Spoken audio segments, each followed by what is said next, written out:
Salut tout le monde, bienvenue dans ce deuxième vlog avec l'équipe de Popcorn Reborn. On se retrouve aujourd'hui pour deux sujets d'actualité. Enfin, le premier, l'actu ciné, forcément. On va faire un petit tour du côté des salles obscures avec Justice League, sorti dans les salles très récemment. Et on terminera cette seconde partie avec un fait d'actualité un peu moins drôle quand même, et un peu moins cinéphilique, j'ai envie de dire, puisqu'on parlera de Kevin Spacey et de son éviction d'un certain film, mais pas que, il a été évincé de pas mal de trucs, notamment des séries télé, bref, on reparlera un petit peu de tout ça. Avant ça, je vous propose qu'on attaque. Bienvenue dans le vlog de Popcorn Reborn, on y va avec Justice League.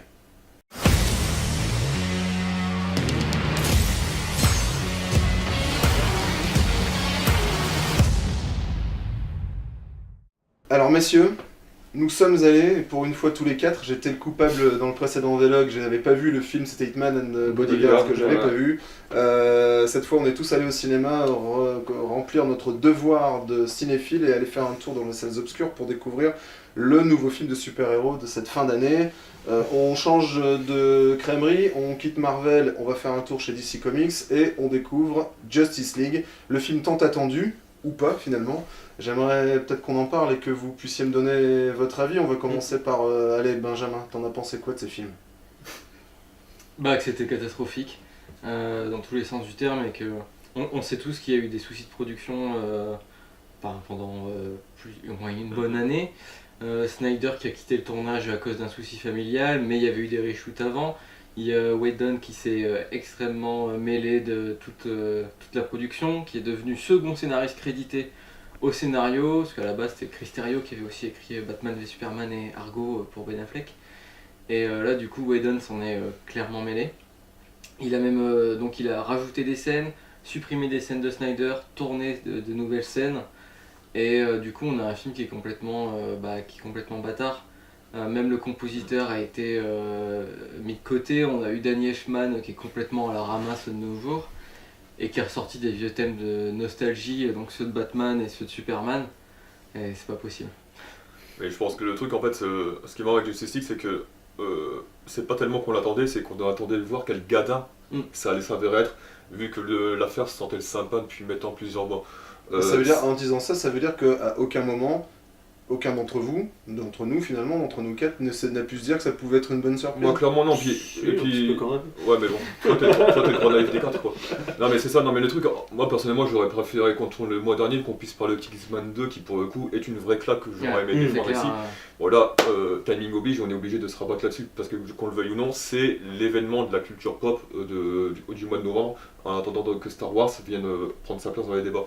Mais le problème c'est que Justice League, c'est qu'en vérité ça sentait le sapin dès Batman vs Superman dès la fin, parce qu'à partir du moment où les mecs t'ont dit on est désolé pour ce qu'on a fait, on va reprendre, on va se rajuster, on va faire un truc plus lumineux, on va se recalibrer sur ci, sur ça, t'avais déjà au sortir de Batman vs Superman cette volonté claire de se remettre dans le sillon que Marvel a pu tracer pour arrêter de s'aligner public.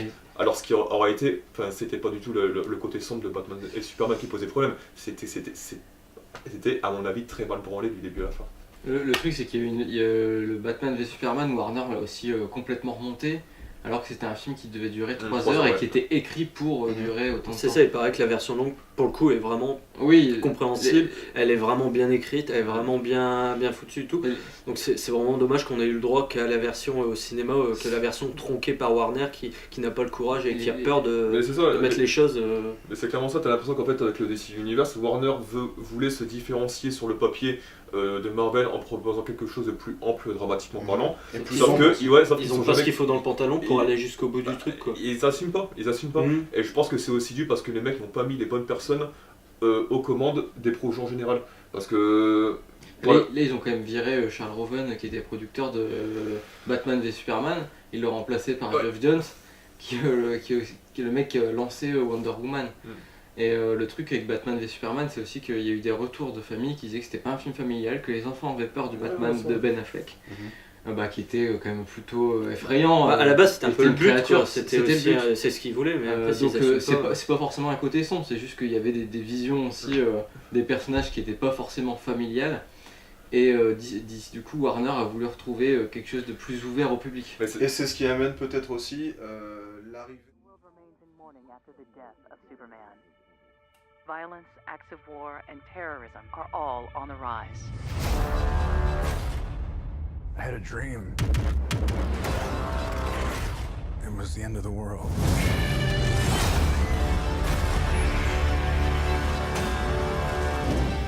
Invasion. I think it's something more. Something darker.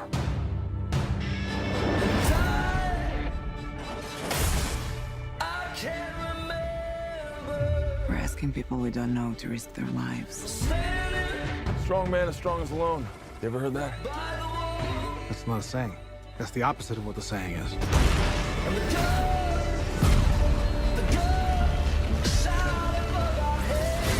Divided. We are not enough.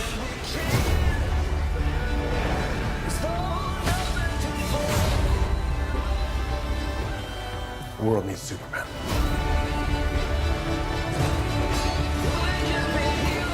I made him a promise. This is why I brought you together. Ride ain't over yet. My man. Là, on se retrouve avec un film où en plus de ça, on claque une vanne tous les 10 minutes. Et on a même l'impression que certains personnages, et je pense à Flash notamment, qui joue ce rôle un petit peu du petit trublion qui fait tout un peu à l'arrache, peut-être parce qu'il est plus jeune que les autres personnages, pour ainsi dire. Mais malgré tout, moi j'ai eu la sensation, en voyant le film, qu'on avait un personnage qui servait à pas grand-chose de plus qu'à ça, et qu'en plus de ça, c'était clairement surjoué, quoi. Ils en ont fait beaucoup trop par rapport à ça. Ils ont amené une ambiance qui dénotait complètement avec le Batman vs Superman surtout, et même avec la qualité de Wonder Woman, qu'on aime ou pas. Moi, Wonder Woman, j'ai pas mal apprécié le film, aussi parce que on était dans un vrai film d'aventure en tant que tel, et ça passait très bien. Mais tu sais, ça c'est aussi dû au fait que je pense que comme les mecs ils essaient de tout rentrer dans un cadre narratif ridicule de 2 heures, et que ni Whedon ni Snyder à mon sens ne savent vraiment raconter une histoire comme il se faut, t'as l'impression que chaque personnage est cantonné à un emploi. Donc t'as sa petite comique, t'as la girl next door à Crush, voilà, c'est des fonctions quoi. Et même tu as l'impression que même Ben Affleck en est conscient parce qu'il se demande à quoi il sert pendant tout le film quoi. Le problème c'est que contrairement par exemple à Marvel qui a construit personnage par personnage avec des films indépendants, là on se retrouve dans un film quand même assez court de 2 heures où il faut quand même fourrer tous les personnages, leur raconter leur histoire, raconter l'histoire du méchant, raconter l'intrigue en général. Enfin c'est juste en 2 heures. Moi perso je trouve que c'est ce qui est très mal foutu. C'est la présentation en fait, c'est un truc assez académique où alors l'histoire de tel, le méchant, hop, baston, scène finale, voilà. Snyder, ouais mais non. Snyder fait des films longs. Man of Steel, il y avait qu'un personnage, il durait 2h20. Batman v Superman, sa version, 3h. Watchmen est assez long. Son Justice League devait être bien plus long aussi. Il y a même des scènes avec Willem Dafoe, qui est apparemment le roi d'Atlantique. On ne le voit pas du tout. Tout ça, c'était supprimé parce qu'ils voulaient faire un film court, efficace, qui se vende facilement. Mais c'est ça le truc, et je trouve que. Alors c'est marrant, c'est que à la limite, je pense que le film est mauvais, mais pour les raisons inverses de Batman vs Superman. C'est-à-dire que, autant de tout Batman vs Superman, je trouve ça.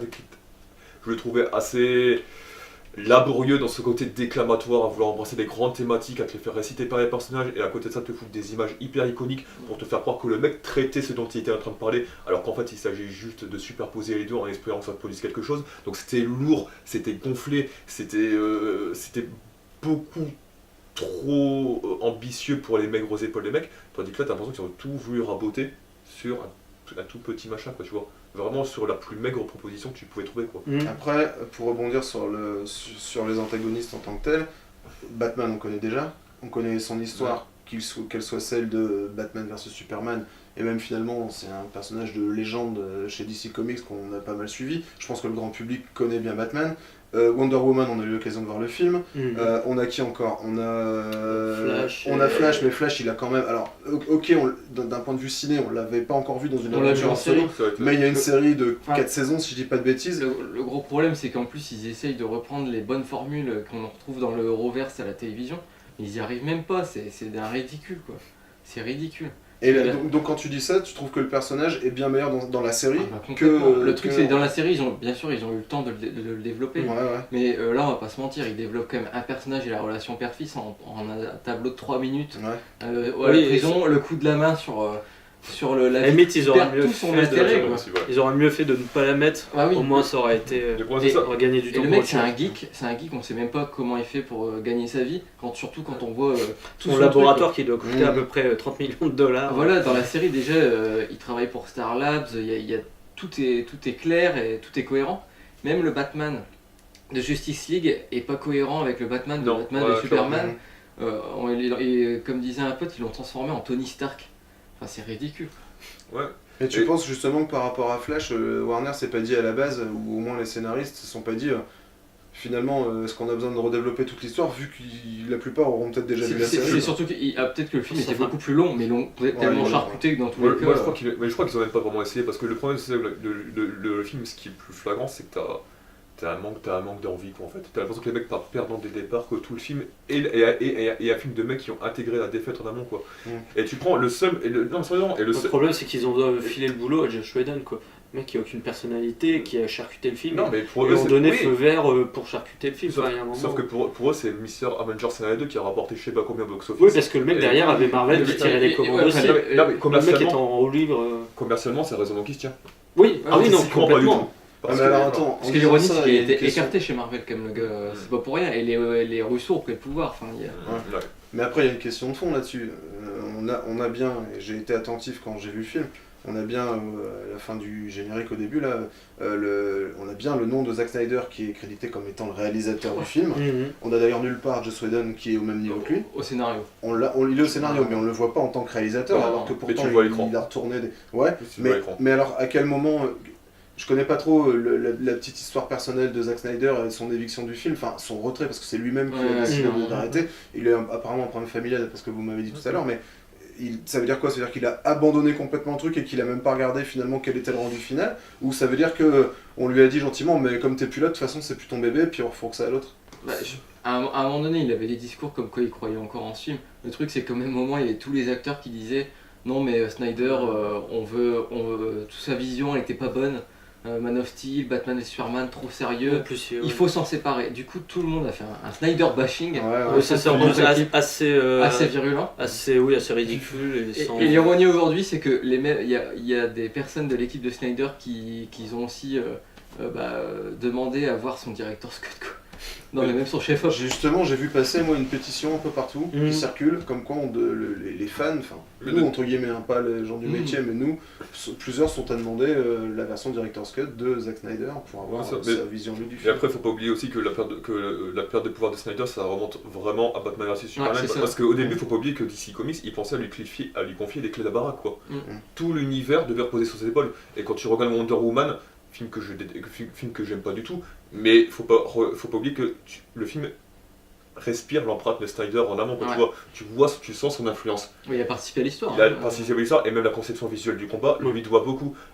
Et l'écarter comme ça du film qui a été le plus gros carton et les seuls cartons légitimes de DC jusqu'à présent, ça montre bien que les mecs ils veulent tout simplement l'écarter alors qu'au début ils pensaient à lui confier les clés de la baraque. Donc là je pense qu'ils sont encore au point de jouer aux chaises musicales sans aucune idée sur la direction du film dans la principe. Alors question, parce que je pense qu'il faut qu'on avance un petit peu dans nos deux sujets et pour clôturer celui-ci on va dire un peu plus dignement. Si on doit faire une comparaison, parce que cette année on a eu de la chance ou pas, ça c'est chacun prendra comme il veut, mais on a eu le 31 ou 30 octobre Thor Ragnarok et on a eu 15 jours après, le 15 novembre, Justice League. Vous avez vu, j'imagine ici, chacun a vu les deux films. Faites-moi un élément de comparaison et dites-moi pas forcément ce que vous avez préféré, mais comment vous placez ce Justice League par rapport au Marvel qui est sorti 15 jours avant. Thor c'est un film de Taika Waititi, mais vraiment de Taika Waititi quoi. Alors oui c'est pas un film qui reprend le héros de manière très sérieuse, mais il arrive à faire des moments épiques, c'est une vraie comédie, même si Taika Waititi n'arrive pas à filmer l'action toujours, il va filmer le marteau et en faire une comédie complètement fumée. Et c'est ça qui est agréable. Oui, c'est ça, le film est plus assumé. Il y a moins ce côté, on se prend hyper au sérieux et puis on essaye de construire un univers dans l'univers. Non, c'est juste Thor, Hulk qui sont.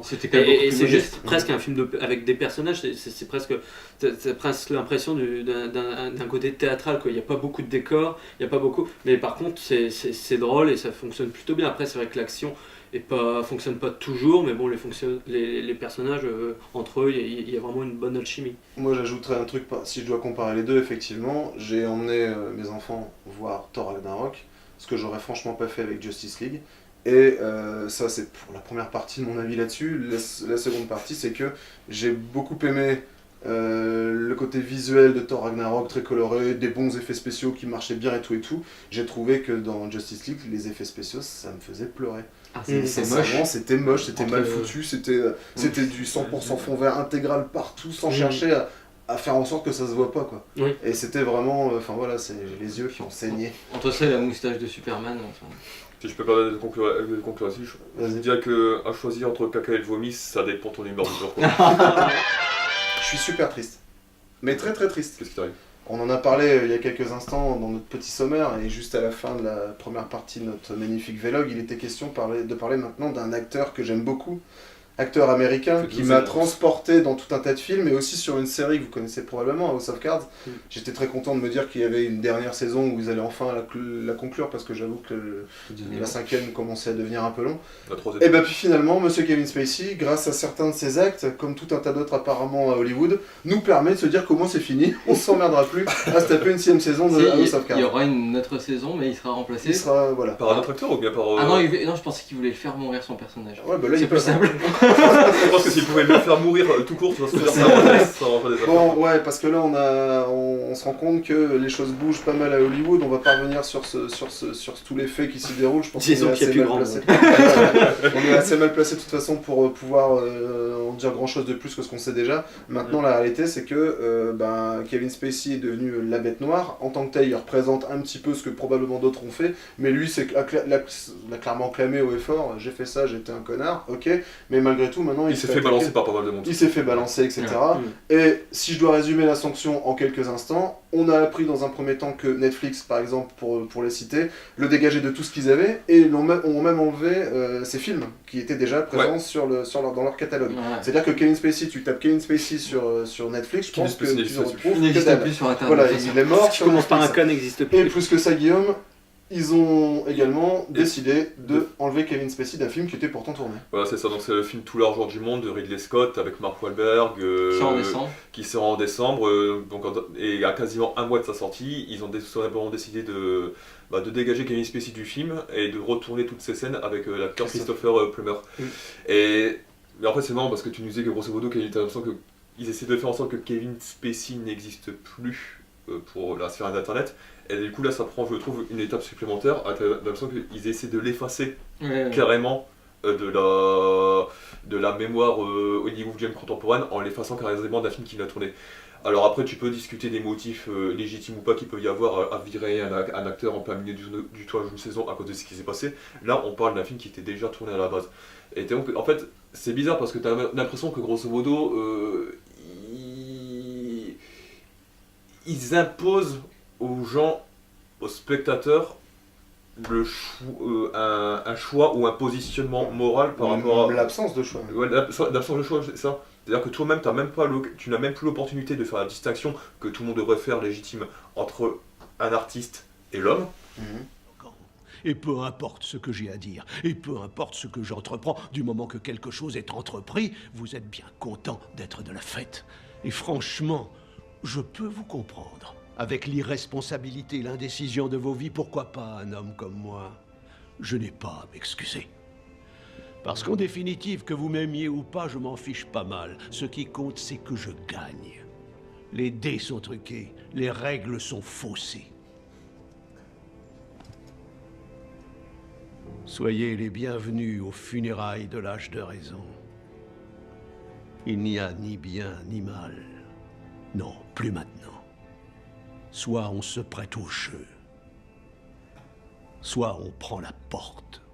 Et personnellement, Kevin Spacey, je m'en fous, quoi. Si le mec on le jette dans un cachot de main parce que tout ce qu'il a fait est vrai, ça me pose aucun souci. Mais là, en l'occurrence, je trouve que tu as une vraie question éthique qui se pose. Ouais, je suis d'accord. Ça veut dire que qu'est-ce qu'on fait quand on passera Seven le dimanche soir à TF1, faut changer de chaîne, ou quand on passera Usual Suspect à M6, pareil. Enfin, c'est compliqué.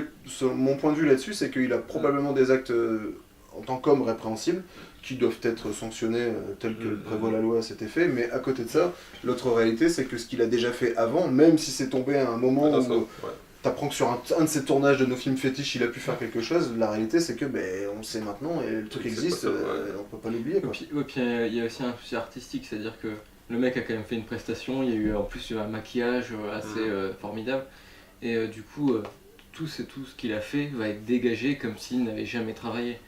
Et ça, je trouve ça plutôt incorrect, quoi. Ouais, c'est vrai. Après, je pense qu'on peut aussi comprendre les personnes. Je veux dire, le film n'a pas encore été montré, ils avaient la possibilité. On peut aussi comprendre leur point de vue de dire, voilà, il a fait des trucs quand même assez ignobles. Soupçonné pour l'instant. Ouais, mais soupçonné, mais bon, je veux dire, on peut comprendre la production derrière qui veut pas être associée à ce genre d'acte. Alors, je suis d'accord, mais on peut comprendre, ils avaient la possibilité de le faire. Je veux dire. Mais est-ce qu'ils le font pour les bonnes raisons? Voilà, est-ce qu'ils le font pour l'argent ou juste strictement pour l'argent? En disant qui va aller voir un film. Pas mal. Qui va aller voir un film avec Kevin Spacey? Je sais pas comment rebondir là-dessus. Non mais c'est ça, mais en plus c'est ça. En fait, c'est tout, c'est que commercialement parlant, je comprends la position du studio, mais clairement, tu vois, je me dis clairement. En plus, le film, apparemment, il avait pas l'air de buzzer plus que ça. Du coup, si en plus on lui fout ce boulet-là, il va couler. Par contre. Le souci, c'est qu'il faut savoir que là, on quitte un peu la seule affaire Kevin Spacey pour rebondir sur une affaire plus large, où grosso modo, on a de plus en plus d'affaires où tu as des studios américains qui se proposent carrément de modifier certains films dans le passé. Ouais. Par exemple, il y avait eu Walmart, je me souviens, qui est une grande enseigne de grande distribution américaine, où les mecs ils proposaient carrément de retirer la cigarette des films de Bogart, pour ne pas indigner en fait les gens anti-tabac, etc. Ouais. Et bon, là du coup, ça s'en appelle, mais le souci c'est que tu mets cette affaire-là, tu mets l'affaire Spacey, que tu le veuilles ou non, ça forme une constellation. Et que toute cette problématique-là est liée dans le rapport même que nous devons avoir à l'image et à l'œuvre artistique telle qu'elle est créée et telle qu'elle s'est terminée et inscrite dans la mémoire collective. Et j'ai peur que si tu ouvres une boîte de Pandore, quels que soient les motifs, à cet endroit-là, tu puisses plus la refermer pour tous les autres, parce que tu crées un précédent. C'est aussi dire, essayer de cacher une humanité qui est pourtant bien présente, quoi. Exactement. Je veux dire, les gens fument, les gens boivent. En France, il y a la ministre de la Culture, je crois, qui veut qu'il n'y ait plus de clubs dans les films français. Mais c'est complètement... c'est ridicule. C'est ridicule, ça se fait dans la vie de tous les jours. Donc le mec qui fait limite un documentaire, il va devoir dire quoi? S'il te plaît, fume pas, parce que c'est complètement con.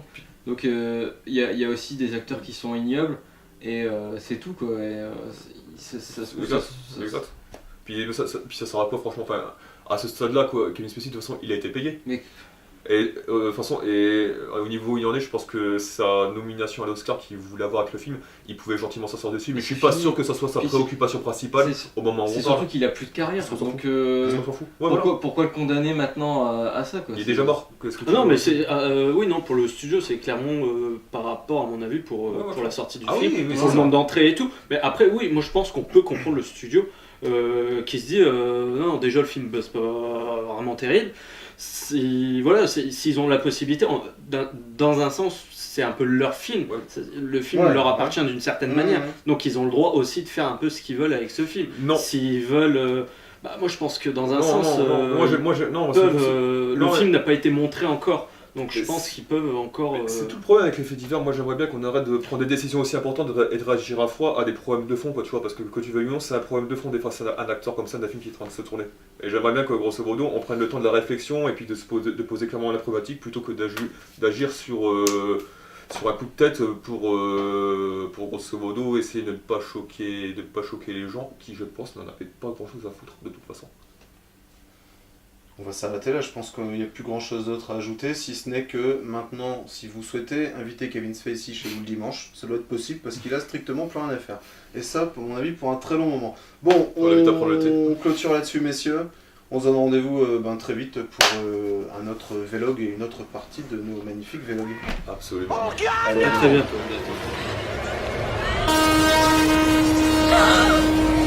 Hey,